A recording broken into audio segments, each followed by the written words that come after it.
Good morning everyone. Today I'm going to discuss the education for labor and leisure. The origin of the opposition, probably the most deep-seated antithesis which has shown itself in educational history, is that between education and preparation for useful labor and education for a life of leisure. The bare terms useful labor and leisure confirm the statement already made that the segregation and conflict of values are not self-enclosed, but reflect a division within social life, where the two functions of gaining a livelihood by work and enjoying in a cultivated way the opportunities of a leisure distributed equally among the different members of a community. It would not occur to anyone that there was any conflict of educational agencies and aims involved. It would be self-evident that the question was how education could contribute most effectively to both.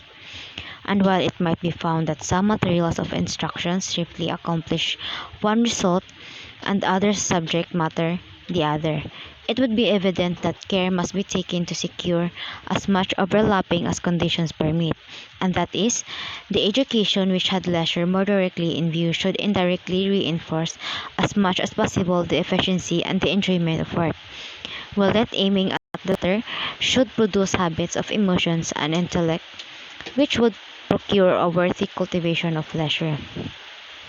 These general considerations, ay, sorry.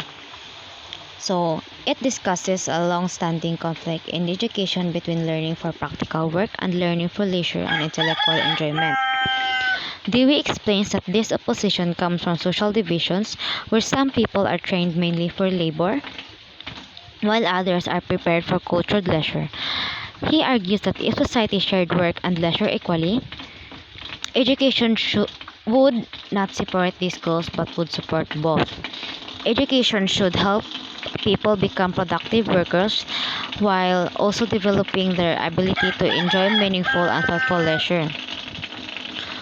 So, these general considerations are amply borne out by the historical development of educational philosophy.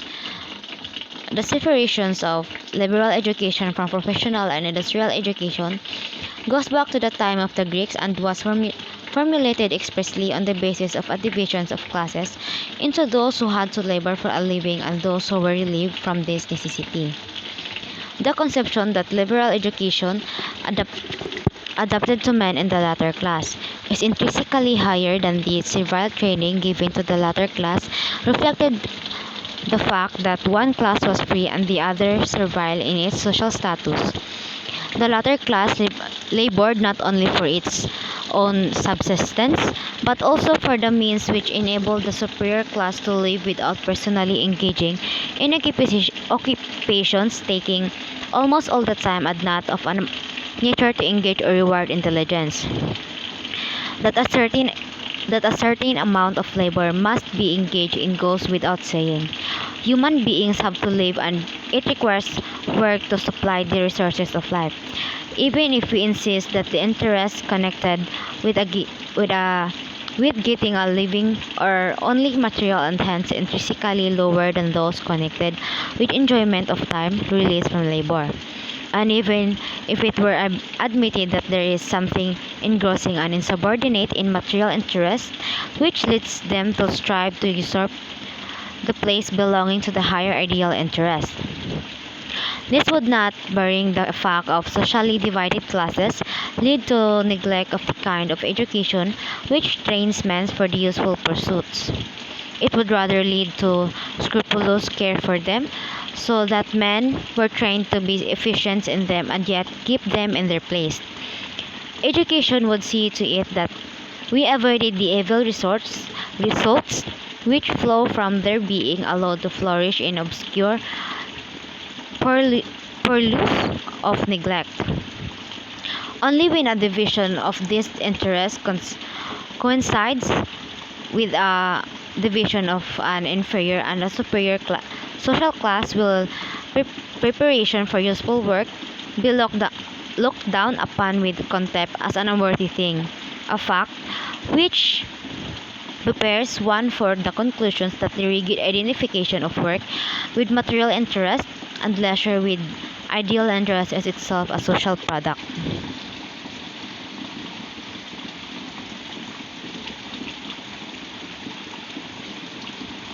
So according to Dewey, the conflict between education for useful labor and educational for leisure comes from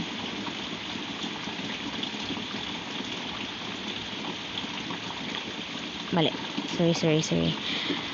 Uh, it explains that the separation between liberal education and industrial or vocational education started in ancient Greek society. In that time, people were divided into social classes, those who had to work for a living and those who were free from labor. The higher class received liberal education because they had time for intellectual and cultural activities, while the lower class was trained mainly for practical work. This shows that the idea of one type education being higher than another come from social inequality, where one group labored to support the comfortable life of the other. And work is necessary because people must labor to provide the basic needs of life. Even if some people think that the material work is lower than intellectual or leisure activities, education should still properly train individuals for useful work. Dewey explains that problems arise only when society divides people into higher and lower classes, causing work to be seen as inferior. In reality, the idea that work is only material and leisure is ideal is a result of social inequality, not a natural truth. So the educational formulations of the social situation made over 2,000 years ago have been so influential and give such clear and logical recognition of the implications of the divisions into laboring and leisure classes that they deserve especially note. According to them, man occupies the highest place in the scheme of animate existence. In part, he shares that the constitutions and functions of plants and animals, nutritive, reproductive, motor, or practical, the distinctively human functions is reason existing for the sake of beholding the spectacle of universe. Hence, the truly human end is the fullest possible of this distinctive human prerogative. So, the life of observation, meditation, cogitation, and speculation pursued as an end in itself is the proper life of man. From reason, moreover, proceeds the proper control of the lower elements of human nature, the appetites and the active motor impulses, in themselves greedy, insubordinate, lovers of excess, aiming only at their own sati. They observe moderation, the law of the mean, and serve desirable ends as they are subjected to the role of reason. So it explains that humans share basic functions with plants and animals, such as growth, reproduction, and movement. But what makes human unique is reason. Because of this, the highest purpose of human life is to think, observe, and understand the world through reflection and study. Reason should also guide and control human desires and impulses so they do not become excessive. In this view, the ideal life is one focused on intellectual activity and the balanced control of emotions and appetites. Such is the situation such as an affair of the theoretical psychology and as most adequately stated by Aristotle. But this state of things is reflected in the constitution of class of men and hence in the organization of society. Only in a comparatively small number is the functions of reason capable of operating as a law of life. In the mass of people, vegetative and animal functions dominate. Their energy of intelligence is so feeble and inconstant that it is constantly overpowered by bodily appetite and passion. Such persons are not truly ends in themselves, for only reason constitutes a final end. Like plants, animals, and tools, They are means appliances for the attaining of ends beyond themselves. Although, unlike them, they have enough intelligence to exercise a certain discretion in the execution of the task committed to them, thus, by nature, and not merely by social convention. There are those who are slaves, that is, means for the end of others.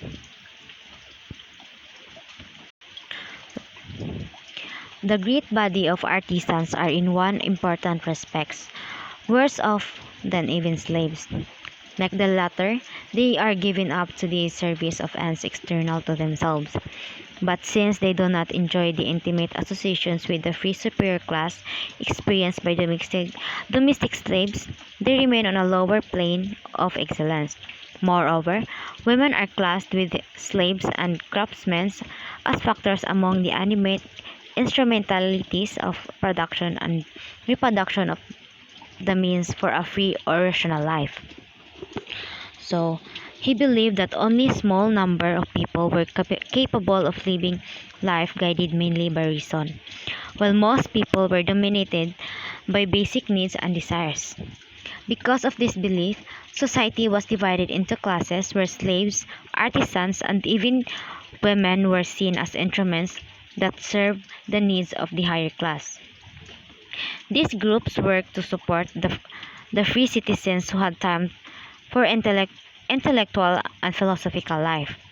The passage shows how philosophical ideas about reason were used to justify social inequality and class divisions in ancient society.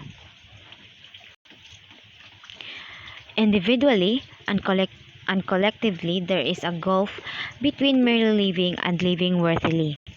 In order that one may live worthily, he must first live, and so with collective society. The time and energy spent upon mere life, upon the gaining of subsistence, distracts from that available for activities that have an inherent rational meaning.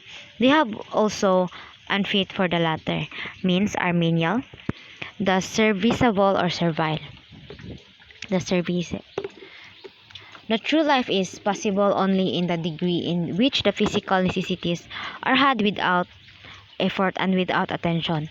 Hence, slaves, artisans, and women are employed in furnishing the means of subsistence in order that others and those adequately equipped with intelligence may live the life of leisurely concern with things intrinsically worthwhile. So, a worthy life was seen as one devoted to intellectual and rational activities, rather than the basic survival. Because work was survival took them time and energy, slaves, artisans, and women were expected to provide the necessities of life for others. This allowed the privileged class to focus on leisure, learning, and philosophical thinking, which were considered the highest human activities. To these two modes of occupation, with their distinction of servile and free activities or arts, corresponds two types of education. The base or mechanical and the liberal or intellectual. Some persons are trained by suitable practical exercises for capacity in doing something, for ability to use the mechanical tools involved in turning out physical commodities and rendering personal service. This training is a mere matter of habituation and technical skill. It operates through repetition and assiduity in application, not through awakening and nurturing thought. Liberal education aims to train intelligence for proper office. To know, the less this knowledge has to do with practical affairs, with making or producing, the more adequately it engages intelligence. So consistently, thus Aristotle draw the line between menial and liberal education that he puts that he puts what are now called the fine arts, music, painting, sculpture in the same class with menial so far as their practice is concerned. They involve physical agencies, assiduity of practice, and external results. In discussing, for example, the education in music, he raises the question how far the young should be practiced in the playing of instruments. His answer is that such practice on proficiency may be tolerated as conduce to appreciation, that is, to understanding and enjoyment of music when played by slaves or professionals. When professional power is aimed at music sinks from the liberal to the professional level. One might then as well teach cooking, says Aristotle. Even a liberal concern with the works of fine arts depend on the existence of a hireling class of practitioners who have subordinated the development of their own personality to attaining skill in mechanical executions. The higher the activity, the more purely mental is it. The less does it have to do with physical things or with the body. The more purely mental it is, the more independent or self-sufficing it is. So, mechanical education trains people in practical skills and repetitive tasks, focusing on physical work and producing results without deeply engaging in the mind. In, con- in contrast, liberal education develops intelligence for understanding and knowledge itself. Independent of practical or physical outcomes, Aristotle considers activities like painting or sculpture as professional or manual when practiced for skill and result, rather than the intellectual or aesthetic appreciation. Ultimately, the higher the activity in intellectual value, the more it is mental, self-sufficient, and removed from dependence on physical labor or practical necessity. These last words remind us that Aristotle gained most makes distinction of superior and inferior even within those living the life of reason. For there is distinction in ends and in free action, according as one's life is merely accompanied by reason or as it makes reason its own medium. That is to say, the free citizen who devotes himself to the public life of his community, sharing in the management of its affairs and winning personal honors and distinction, lives a life accompanied by reason. But the thinker, the man who devotes himself to scientific inquiry and philosophical speculations, works, so to speak, in reason, not to simply it. Even the activity of their citizen in his civic relations, in other words, within some of the taint of practice, or of external or merely instrumental doing. This infection is shown by the fact that civic activity and civic excellence need the help of others. One cannot engage in public life all by himself. But all desires imply they in the philosophy of Aristotle a material factor. They involve lack, privation. They are dependent upon something beyond themselves for completion. A purely intellectual life, however, one carries on by himself. In himself, such assistance as as he may derive from others is accidental rather than intrinsic. In knowing in the life of theory, reason finds its own full manifestation, and knowing for the sake of knowing, irrespectively of any application, is alone independent or self-sufficing. Hence, only the education that makes for power to know as an end in itself, without reference to the practical of even civic duties, is truly liberal or free. So, citizens engage in public affairs exercise reasons but still depends on others and on external factors, making their actions partly practical and instrumental. In contrast, thinkers and philosophers devote themselves to knowledge and intellectual inquiry, using reason as their medium rather than just accompanying their actions. A purely intellectual life is a self-sufficient, needing nothing outside itself for fulfillment, unlike civic or practical activity, which relies on others and material needs. Therefore, Aristotle Aristotle concludes that only education aimed at developing the capacity to know for its own sake is truly liberal and free.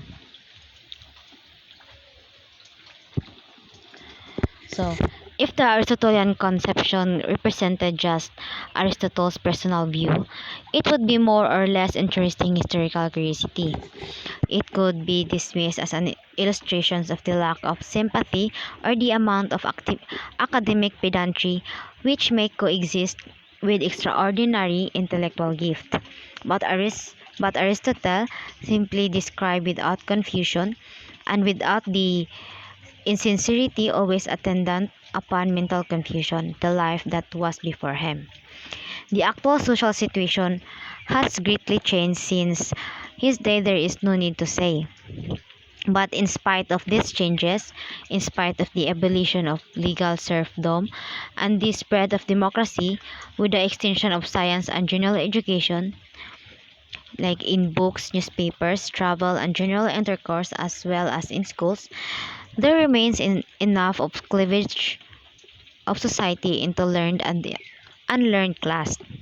So, a leisure and a laboring class, to make his point of view a most enlightening one from which to criticize the separations between culture and utility in present education.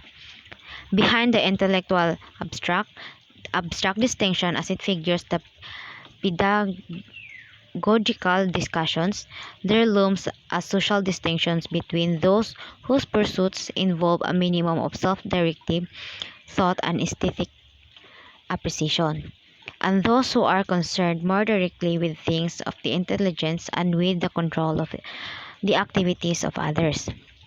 So, even though modern society has changed, abolishing serfdom, expanding democracy, and spreading education, there is still a division between those who are educated and those who are not, or between leisure and laboring classes.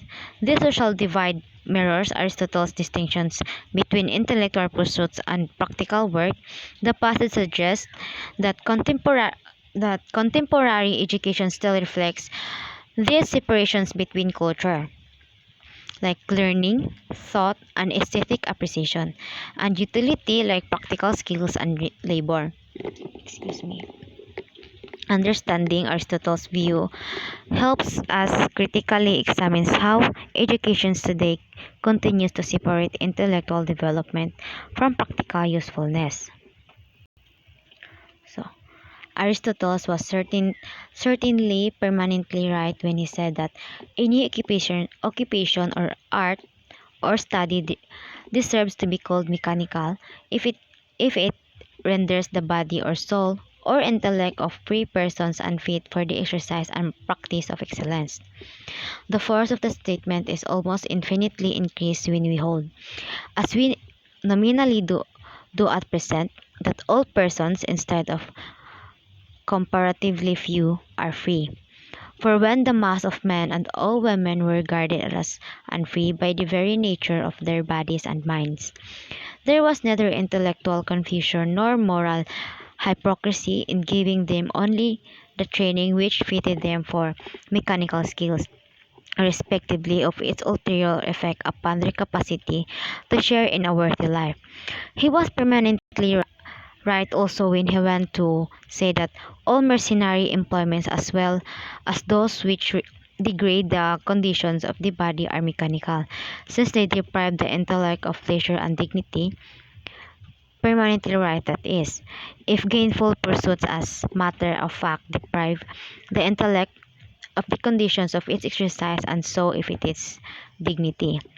If his statements are false, it is because they identify a phase of social custom with a natural necessity, but a different view of the relations of mind and matter mind and body, intelligence and social service, is better than Aristotle's conception only if it helps render the old idea obsolete. In fact, in the actual conduct of life and education. So, his point is even stronger today. When all people are considered free, not just select few, in his time, limiting certain groups to mechanical training was socially accepted. But today, it would unjustly restrict intellectual and moral development. He was also correct in stating that mercenary or degrading work limits the mind's leisure and dignity. Aristotle's ideas remain valid unless society can actually create conditions where all people can engage fully in intellectual and moral growth alongside practical life. So Aristotle was permanently right in assuming the inferiority and subordination of mere skill in performance and mere accumulation of external products to understanding, sympathy of appreciation, and the free play of ideas. If there was an error, it lay in ass- assuming the necessary separations of the two. In supposing that there is a natural divorce between efficiency in producing commodities and rendering service, and self-directive thought between significant knowledge and practical achievement. We hardly bet Peter matters if we just correct his theoretical misapprehension and tolerate the social state of affairs which generated and sanctions his conception.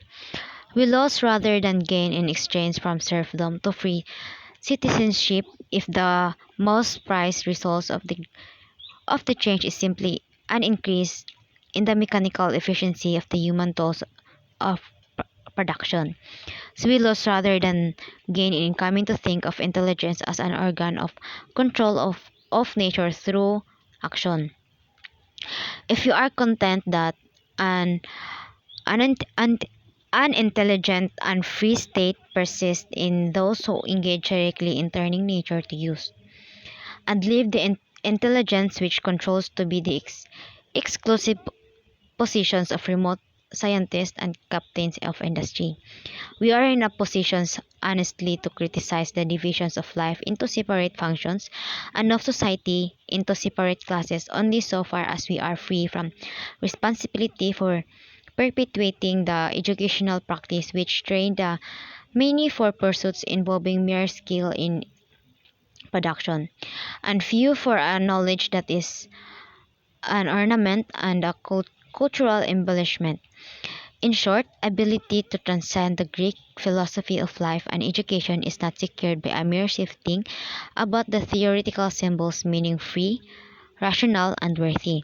It is not secured by a change of sentiment regarding the dignity of labor and the superiority of a life service to that of an aloof self-sufficing independence. Important as these theoretical and emotional changes are, their importance consists in their being turned to account in the development of a truly democratic society. A society in which all share in useful service and all enjoy a worthy leisure. It is not a mere change in the concept of culture or a liberal mind and social service which requires an educational reorganization, but the educational transformation is needed to give full and explicit effect to the changes implied in social life. The increased political and economic emancipation of the masses has shown itself in education. It has affected the development of a common school system of education, public and free. It has destroyed the idea that learning is properly a monopoly of the few who are predestined by nature to govern social affairs, but revolution is still incomplete. The idea still prevails that a truly cultural or liberal education cannot have anything in common, direct, directly at least, with industrial affairs. and that the education which is fit for the masses must be a useful or practical education in a sense which opposes useful and practical to nurture of appreciation and liberal of thought. So, it argues that Aristotle was right to value understanding, critical thinking, and appreciation above mere technical skills, but wrong to see them as naturally separate from practical work. Simply improving mechanical efficiency without expanding intellectual freedom does not fulfill the promise of citizenship or human development.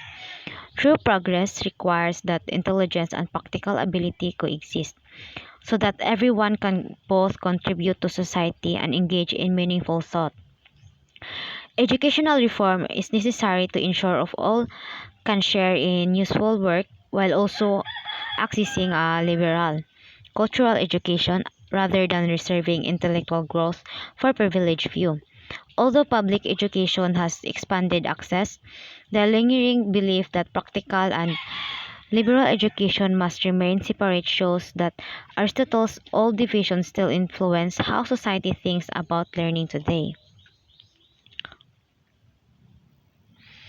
As a As a consequences, our actual system is an inconsistent mixture. Certain ideas and methods are retained on the supposition that they have the sanctions of peculiar liberality, the chief content of the term liberal being usefulness for practical ends. This aspect is chiefly visible in what is termed the higher education, that of the college, that that of the college and of preparation for it. It is as filtered through into elementary education and largely controls its processes and aims. But on the other hand, certain concessions have been made to the masses who must engage in getting a livelihood and to the increased role of economic activities in modern life. These concessions are exhibited in special schools and courses for the professions, for engineering, for manual training and commerce, in vocational and pre-vocational courses, and in the spirit in which certain elementary subjects like the three R's are taught. The result is a system in which both cultural and utilitarian subjects exist in an organic com- composite, where the former are not by dominant purpose socially serviceable, and the latter not liberative of imagination or thinking power.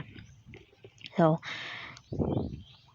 it explains that the current education system is inconsistent, combining both liberal and practical elements in a disorganized way. Liberal studies are often valued for their supposed freedom from practical use, mainly in higher education, but they have influenced elementary education as well. At the time, education makes concessions to practical needs, offering vocational training, professional courses, and practical skills like reading, writing, and arithmetic. As a result, cultural subjects do not necessarily serve society, while practical subjects do not fully develop imaginations or critical thinking. The system remains a fragmented mix, failing to integrate intellectual growth with practical usefulness.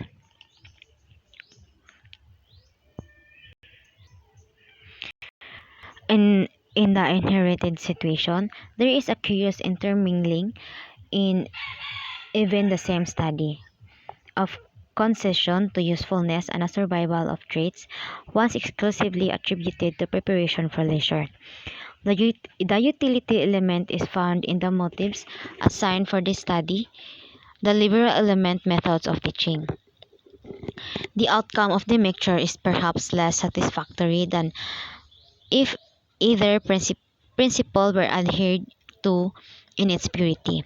The motive popularly assigned for making the studies of the first 4 or 5 years consist almost entirely of reading, spelling, Writing and arithmetic is, for example, the ability to read, write, figured, figure accurately is indispensable to getting ahead.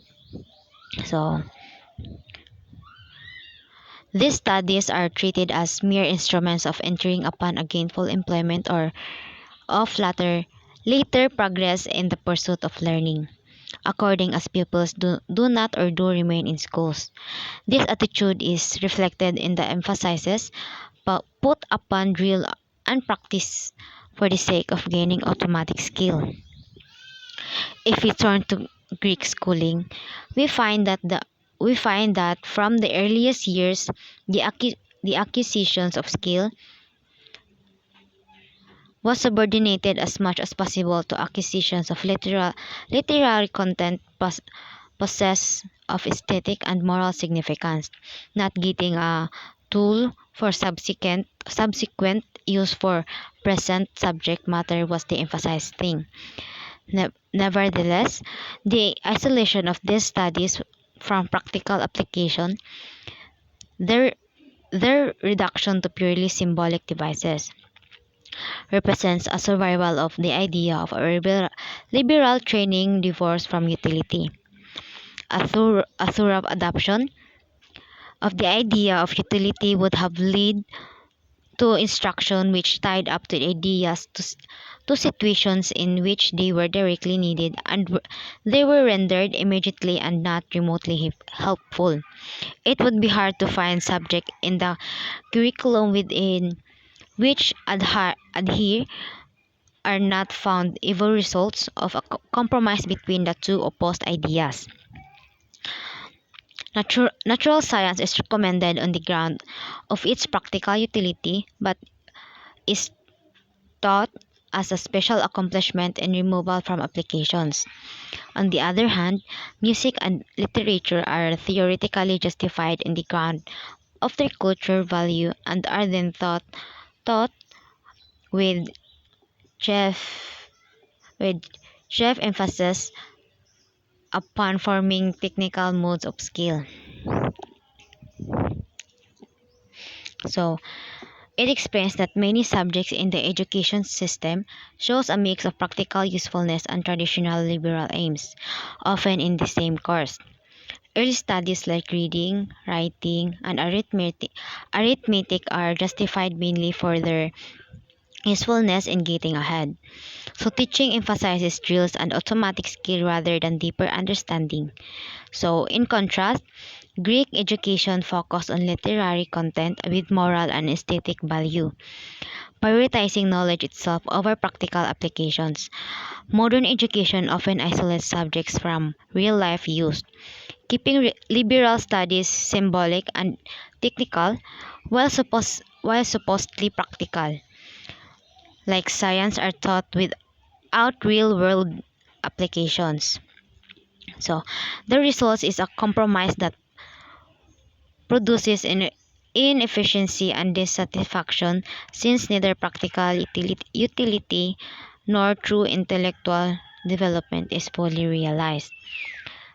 Doubtless, the factor which chiefly prevents our full recognition and employment of this identification is the conditions under which so much work is still carried on. The inventions of machines has extended the amount of leisure which is possible even when one is at work, and it is a commonplace that the mastery of skill in the form of established habits frees the mind for a higher order of thinking. Something of the same kind is true of the introduction or mechanically automatically operations in industry. They may release the mind for thought upon other topics, but when we confine the education of those who work with their hands to a few years of schooling devoted for the most part to acquiring the use of rudimentary symbols at the expense of training in science, literature, and history, we fail to prepare the minds of workers to take advantage of this opportunity. So, more fundamental is the fact that the great majority of workers have no insight into the social aims of their pursuits and no direct personal interest in them. The results actually achieved are not the ends of their actions, but only of their employers.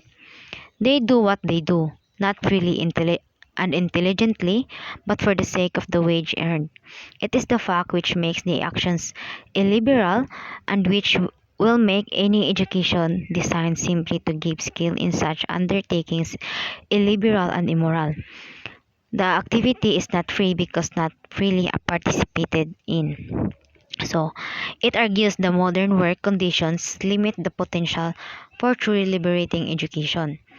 While machines and habitual skills could free workers' mind from higher thinking, most workers receive only basic schooling focused on rudimentary skills, and this narrow education prevents them from engaging with science, literature, or history, and from taking full advantage of intellectual opportunities.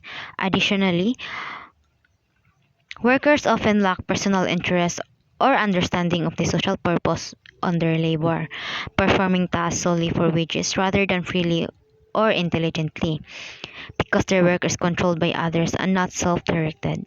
Both the activity and education focus only on technical skill remain illiberal and morally limiting. Nevertheless, there is already an opportunity for education which, keeping in mind the larger features of work, while reconcile liberal nurture with training in ser- serviceableness, with ability to share efficiently and happily in occupations which are productive, and such an education will of itself tend to do away with the evils of the existing economic situation. In the degree in which men have an active concerns in the ends that control their activity becomes free or voluntarily lost and loses its externally enforced and servile quality, even though the physical aspects of behavior remain the same. In what is termed politics, democratic social organization makes provision for this direct participation in control.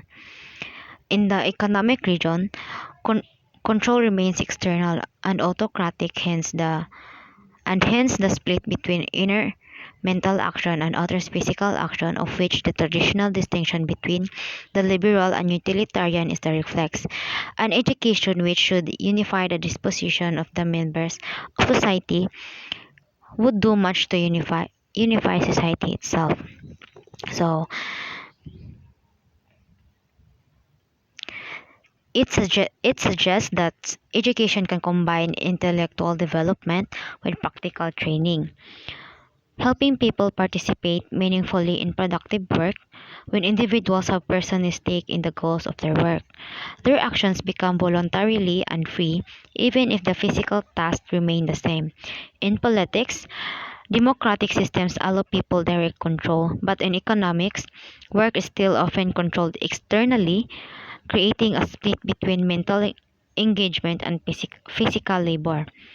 This separation reflects the tradition's divide between liberal and utilitarian education. A well designed education that integrates thought and action could therefore help unify both individuals and society as a whole. Thank you.